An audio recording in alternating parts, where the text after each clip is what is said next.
As someone who calls home a place that is colonized, I am very aware of both my privilege and challenges living and working and being in this land.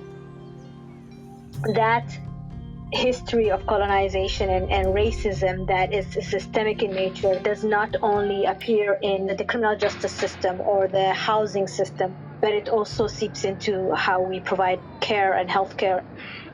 Black and Indigenous people are disproportionately impacted by chronic diseases such as diabetes or heart disease. Are they just naturally more prone to these illnesses, or is it because of social and environmental and economic reasons that allow people or force people to live in and work in higher risk environments? And if and when they're able to access healthcare, what is their experience? For example, physician bias.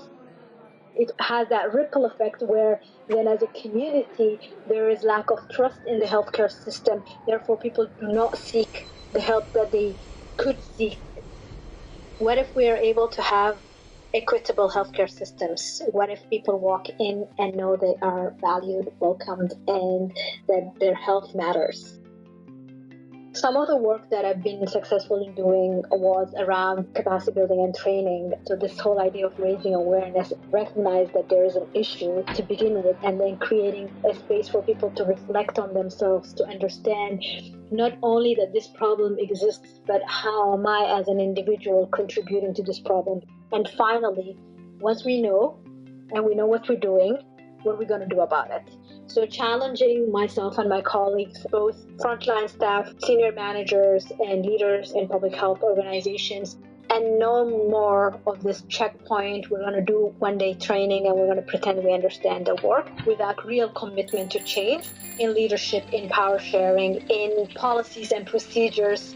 So the shift that I'm seeing over the past 3 years is that racial equity is part of the conversation right now when we're talking about health equity.